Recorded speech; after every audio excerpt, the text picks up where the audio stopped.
What's up, everybody? You are listening to the What Now podcast, where we discuss ways of effectively addressing life's most difficult moments.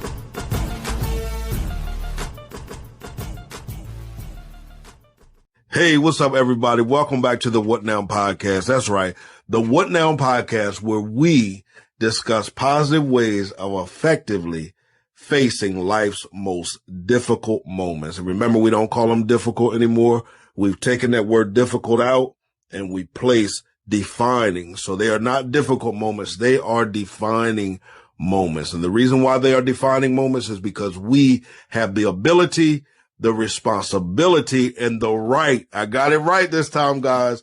And the right to define those moments in our lives and not allow those moments to define us. Why? Because we are greater than moments. We are greater than moments. My name is Clifton Pettyjohn. I'm a purpose strategist, author, transformation coach, and spiritual leader. I provide tools and strategies to transition you from merely existing to living a life full of purpose. For the sake of the podcast, though, you can call me Cliff. I appreciate each and every one of you tuning in on today, tonight, whenever you are listening. I appreciate you. I appreciate the value that you add to the show. So because of that, we're going to dive right into tonight's conversation. Okay. So tonight's conversation may get a little emotional. It may get a little emotional. Belong to some group on Facebook. It's so many. Sometimes I can't remember the name of all of the groups, but I belong to some pretty good groups because I'm very selective with the groups that I join.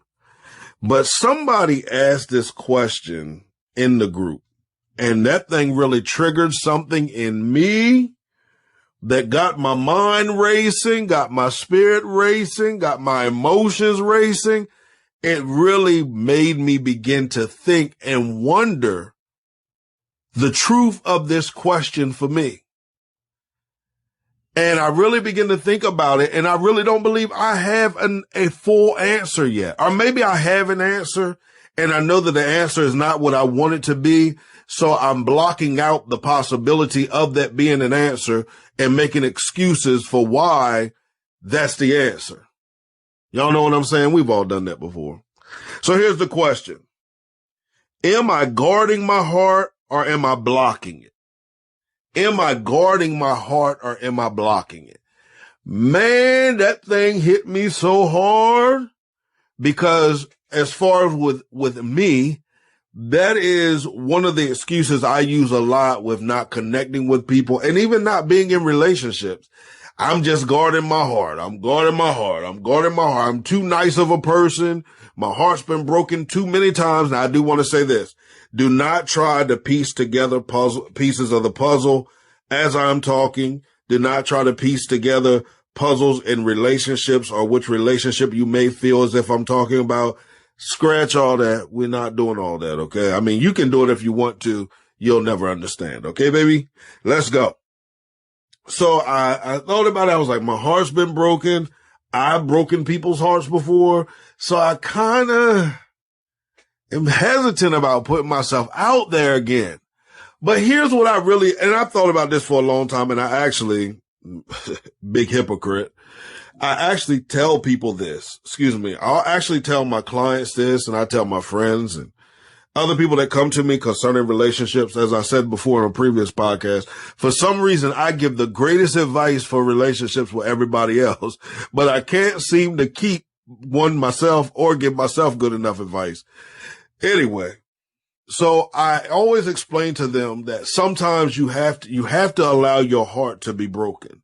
You have to allow it to be broken. Now, I'm not saying that you continue to make the same decisions over and over again, which causes the same lessons to come again. I'm not going to say you to be taught the same lessons again, because when we're actually taught a lesson, we progress beyond that. There's different types of heartbreaks that we all need to experience. There are things in my life that I did not like going through. If I had a choice, I wouldn't have went through some of those things. But the reality is that even with some of those things, it was decisions I made that caused me to be in them. So maybe if I did have a choice, I technically had a choice and still, oh, okay, never mind. Processing some things out loud, but it wouldn't have went the way. I think it's LaShawn Pace Rose that said it. If I was in control of my life, I think that I'd work things out differently. She said there'd be no hurt, no pain, no disappointment. Of these things, my life would be scot-free. But then she goes on to say, but that just goes to show how little I know about leading, about control in my life, because all things work together for the good of them who love, the scripture. So, perhaps, I was saying we need to experience heartbreak. We need to experience those heartbreaks. Okay, guys, we need different types of heartbreaks. We don't need the same heartbreak over and over again. And if you find yourself with your heart broken in the same manner it was broken before, or the same area that it was broken before, maybe it's a lesson that you're not paying attention to. You're not quite aware of yet. And I've been there. I've been there before. Different face, same lesson. Different person, same experience. And it wasn't even about the person. It was about me. It was about me, because sometimes we put ourselves in situations, and this is not to attack anybody, guys. So don't you go here and Cliff told me I'm only with you anyway, because I haven't dealt with the side of me that attracts trash like you anyway. No, we're not doing that type of a game, but there are some things that are inside of us. One of the greatest articles I ever read was talking about how trauma in relationships, we have to make sure that what we are drawn to and what we are actually attracted to is not trauma. If we're only attracted to each other because of our shared trauma, eventually, as close as we may grow, we'll end up growing that much further apart. Because eventually somebody's going to have a desire and begin to take steps to deal with their trauma. So what happens to a relationship that the foundation was built on unaddressed trauma and a willingness or a unwillingness to address that unaddressed trauma? That was the whole foundation of the relationship. What happens when a part of that foundation now begins to lean or gets a few cracks in the foundation and realizes, wait a minute, in order for me to heal or to repair these cracks, then I'm going to have to deal with my trauma? What happens then? What do you guys have in common? And to be honest with you, that's what happens many times with a lot of relationships. That's why I encourage relationship counseling. Have I always utilized relationship counseling? No, I have not. Hence, I'm single. So I encourage it, because sometimes you can be so caught up in the moment and so mesmerized by their eyes and by their shape and by their words or by whatever it is that you are attracted to about them, that you are forgetting to ask the questions that's going to trace some things in their lives. And sometimes people are great people. You're a great person. I'm a great person, but we may not be able to be together because we may be great separate and we may do some great things together, but yet we are toxic for each other. That's why you can't get upset. And I know people think my perspective of relationships and exes is to a lot of people strange. Once we're not together, I don't care who you get with. That's none of my business. I don't own you. Some of that is part of our unaddressed trauma as well. Some of that's a part of our unaddressed trauma when we feel as if people are our possession.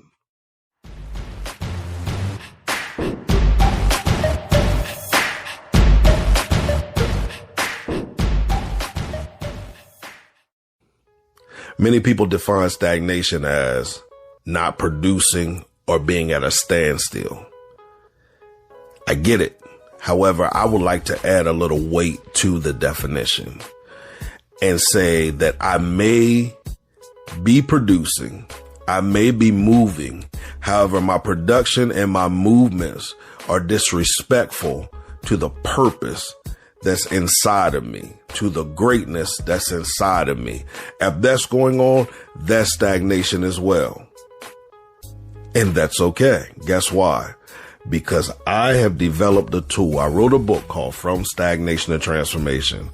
And that book was written specifically for individuals that feel stuck, that feel lost, that feel like they're just wandering in the wilderness, that feel like I need something is just missing. It's okay.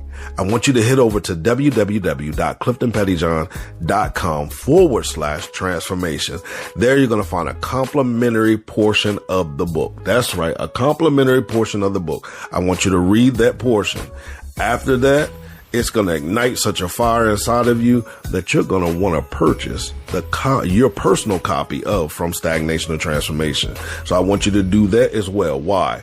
Because I believe that it'll give you a 21-day jump start to fulfilling or re-identifying purpose in whatever core area you find yourself stagnant in.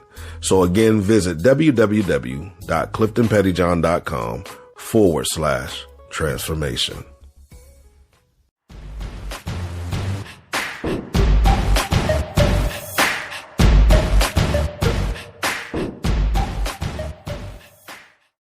But let's get back on track and talk about what we were talking about, because we done start talking about trauma. We done start talking about people being our possession. And all of those things are important for us to realize, especially if we're going to be effective individually as well as in relationship, because some of us take that mindset even concerning our friends and our loved ones. I got a little cousin. That's my baby. Every now and then she calls me, she did it today, as a matter of fact. She calls me my Cliff, not Cliff. She'll say my Cliff as if I'm only hers. I belong solely to her. She's supposed to get all the time, all the attention. And I have to explain to her, I'm not just your Cliff. You know, I'm everybody that needs me or wants me in their life Cliff. She doesn't like that all the time. But some of us grow up as adults and have that same mindset. You don't want your friends to be friends with somebody else, or you don't want them to be more a closer friend with somebody else than they are of you. You don't want any of those things. You become very possessive concerning individuals. Learn to let people go. You got to learn to let people go. Let people grow and let them grow. Because I'm going to be honest with you, if I only hang around you and you only hang around me, it's going to come a point where we're going to reach that glass ceiling, baby. It's not going to be much growth any longer. Allow people to expand and be who they are. Okay, that's free. But I had to realize, or I'm facing the reality of maybe I'm not guarding my heart. Maybe I'm blocking my heart from receiving what it is that my heart needs. Maybe my heart needs me to go out and try this dating thing again, which is totally different in this day and time. Like, my God. But maybe that's what my heart needs. Maybe we feel our heart breaking, or maybe we feel our heart isn't in the best condition, or maybe we haven't healed in some areas because we are blocking our heart from healing. Because what if your healing has to come through another area of brokenness in your heart? I know it sounds oxymoronic. I know it sounds crazy. I know you're probably thinking, dude, I do not want to hear nothing you're saying. But what if, come on, let's face the reality. Those of us that can honestly say, because if you notice, I did admit that I'm blocking my heart. I'm not guarding it, because I do feel you need to guard your heart. I do feel you need to use wisdom. You need to exercise wisdom. However, I do believe that we have learned how to say we're guarding our heart while blocking our heart as well. Now, some of the stuff that comes, we need to block it. We need to block it. But I promise you that there are some that have come or that would come if your heart didn't appear to be blocked. They can't even see your heart because you got an ice box where your heart used to be. You got an ice box there. They can't even see your heart. Well, they ought to be the ones to come and make my heart melt. How about you take responsibility for that? How about you stop looking for somebody to come and heal you and you begin to heal yourself, which in turns positions you for somebody that may be of some greater value as it relates to your life, your purpose, your design, your vision, your destiny. Then you can connect with somebody or attract somebody of greater quality. Maybe the reason why Cliff, I'm going to use myself because I don't want none of you be, he talking about me. I am.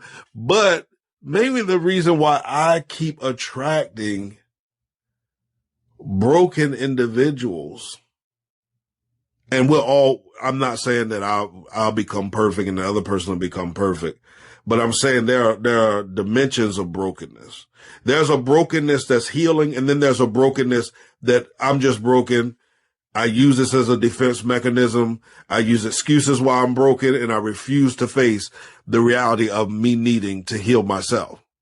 So perhaps that's what it is. Perhaps you need to take this moment to heal yourself. Or we take this moment to continue to heal ourselves so that we don't even desire to block our heart. Something's there that's causing us to desire to block our heart. Because to be honest with you, that's not how we were created to be. We were not created to block the feelings in our heart or to block the desires of our heart. We weren't designed to live like that. Now, I know what the word of God says concerning the heart. I do not always tell people to chase, to follow your heart, because I know the heart can deceive. We're not talking about it from that premise on today. We're talking about it from the premise of, are you allowing yourself to really live? We talk about living on this podcast. Are you living or are you existing? And I have to be honest with you. In that area of my life, I'm existing. I haven't allowed myself to live. But I made up my mind, real talk, right while we talking, and you guys are hearing me talk so you'll be able to hold me accountable. I'm making up my mind to live, not just exist. Because what if I take the what out of the what if and say if? What if I take the if out of the what if and I just do?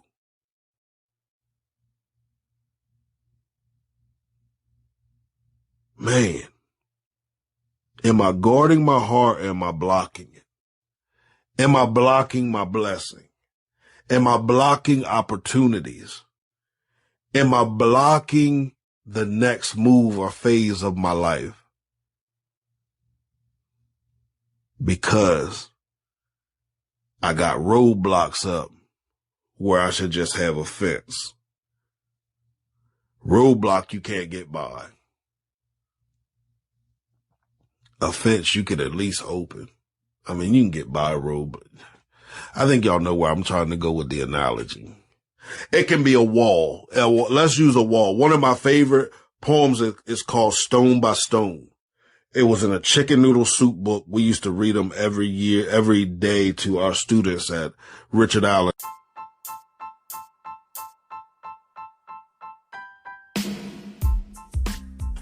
Today is a great day to start your own podcast. Whether you're looking for a new marketing channel, have a message you want to share with the world, or just think it would be fun to have your own talk show, podcasting is an easy, inexpensive, and fun way to expand your reach online. Buzzsprout is hands down the easiest and best way to launch, promote, and track your podcast. Your show can be online and listed in all the major platform directories like Apple Podcasts, Spotify, Google Podcasts, and more within minutes of finishing your recording. Podcasting isn't hard when you have the right partners, and the team at Buzzsprout is passionate about helping you succeed. Join over 100,000 podcasters already using Buzzsprout to get their message out to the world. You'll get a great looking podcast website, audio players that you can drop into other websites, detailed analytics to show how people are listening, tools to promote your episodes, and more. So start your show today by using the link provided in the show notes.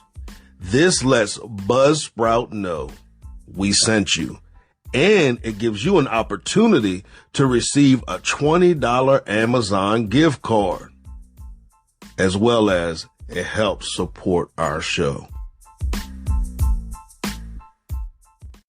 Hey guys, guess what happened? Sat here, recorded the whole end of the podcast, reading the poem, giving my last words, all of those great things. Never hit record on the camera. So we're going to do it again. Leave it to me. So this is a poem we used to share with our students all the way back in 1999.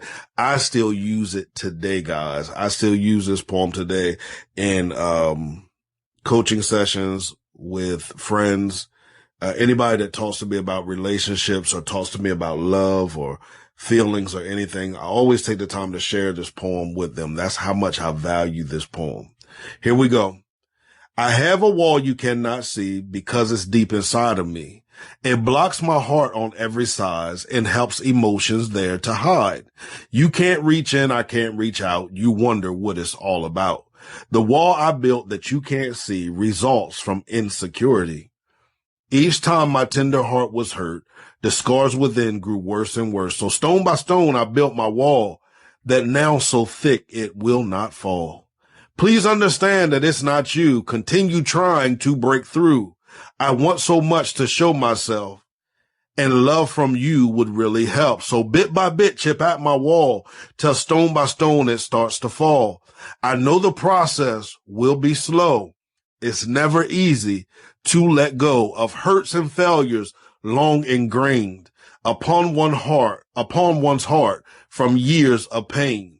I'm so afraid to let you in. I know I might get hurt again. I try so hard to break the wall, but seem to get nowhere at all. For stone upon stone, each stone I've stacked and left between them, not a crack. The only way to make it fall are imperfections in the wall. I did the best I could to build a perfect wall, but there are still a few small flaws, which are the key to breaking through the wall to me. Please understand, please use each flaw to cause a crack, to knock a stone off the stack. For just as stone by stone was laid with every hurt, with every pain, stone by stone the wall will break as love replaces every ache. Please be the one who cares enough to find the flaws no matter what. And I love that poem. We used to read that poem. I used to have discussions with the kids about the poem. I had discussions with staff about the poem because I feel like so many people are in that very state. It's the state we're talking about today, where we're not guarding our hearts, but we're blocking our hearts. That wall, she said the wall was so thick, it would not fall. It was a complete wall around the heart. But she asked, she was asking for help, for somebody to chip at the wall. And I love that. I think that's beautiful. I do. I really do. I do.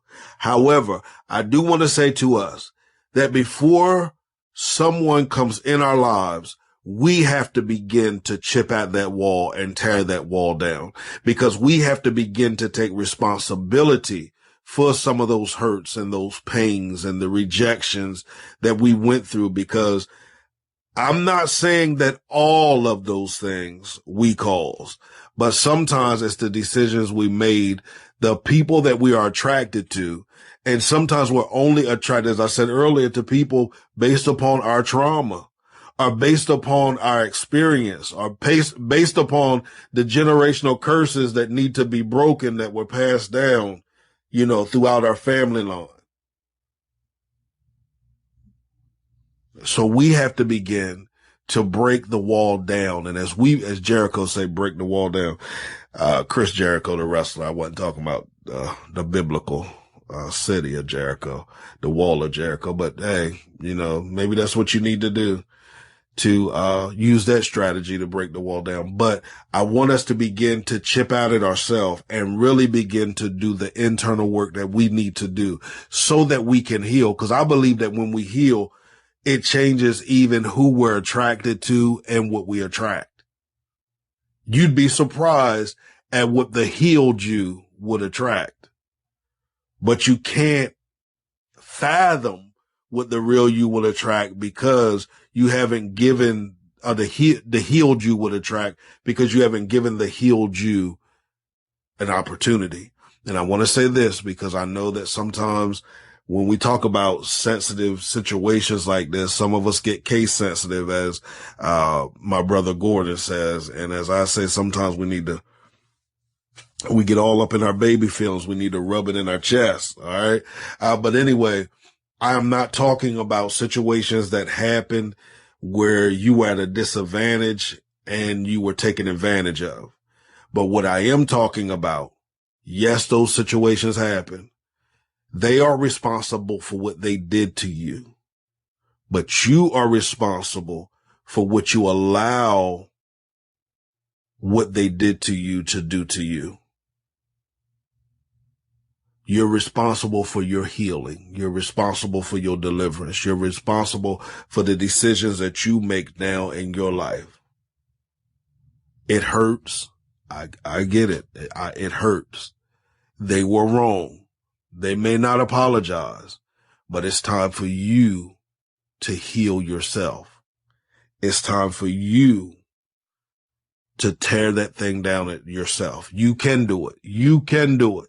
You can do it. Stop telling yourself you can. And if you need assistance, you can always visit www.cliftonpattyjohn.com.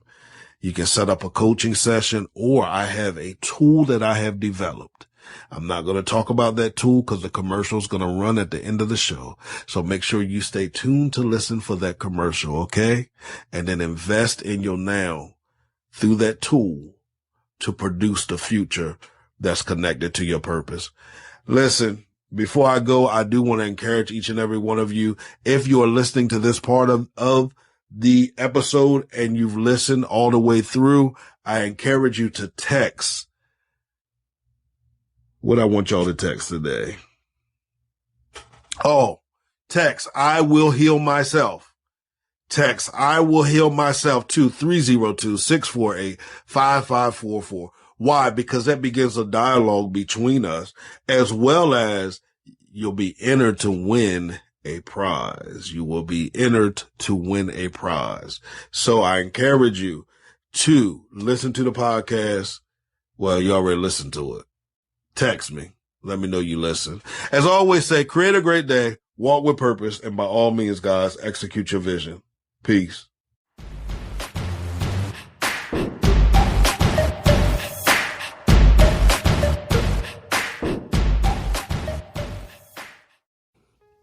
Many people define stagnation as not producing or being at a standstill.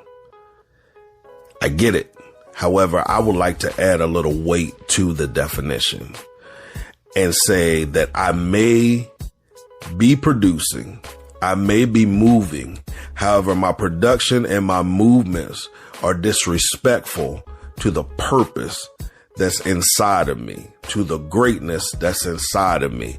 If that's going on, that's stagnation as well. And that's okay. Guess why? Because I have developed a tool. I wrote a book called From Stagnation to Transformation. And that book was written specifically for individuals that feel stuck, that feel lost, that feel like they're just wandering in the wilderness, that feel like I need something is just missing. It's okay. I want you to head over to www.cliftonpettyjohn.com/transformation. There you're going to find a complimentary portion of the book. That's right, a complimentary portion of the book. I want you to read that portion. After that, it's going to ignite such a fire inside of you that you're going to want to purchase your personal copy of From Stagnation to Transformation. So I want you to do that as well. Why? Because I believe that it'll give you a 21-day jump start to fulfilling or re-identifying purpose in whatever core area you find yourself stagnant in. So again, visit www.cliftonpettyjohn.com/transformation.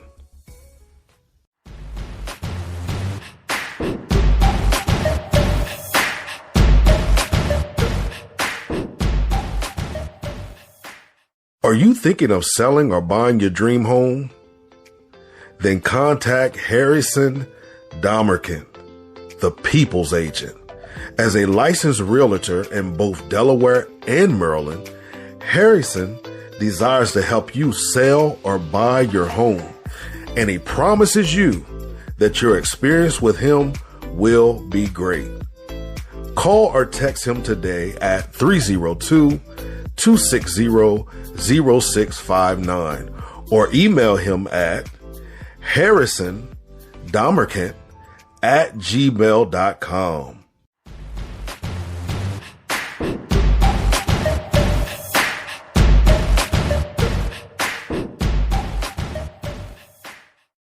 Anthony Baker Jr.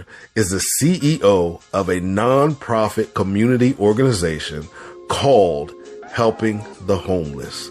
As an organization, they are committed to changing lives and making others smile.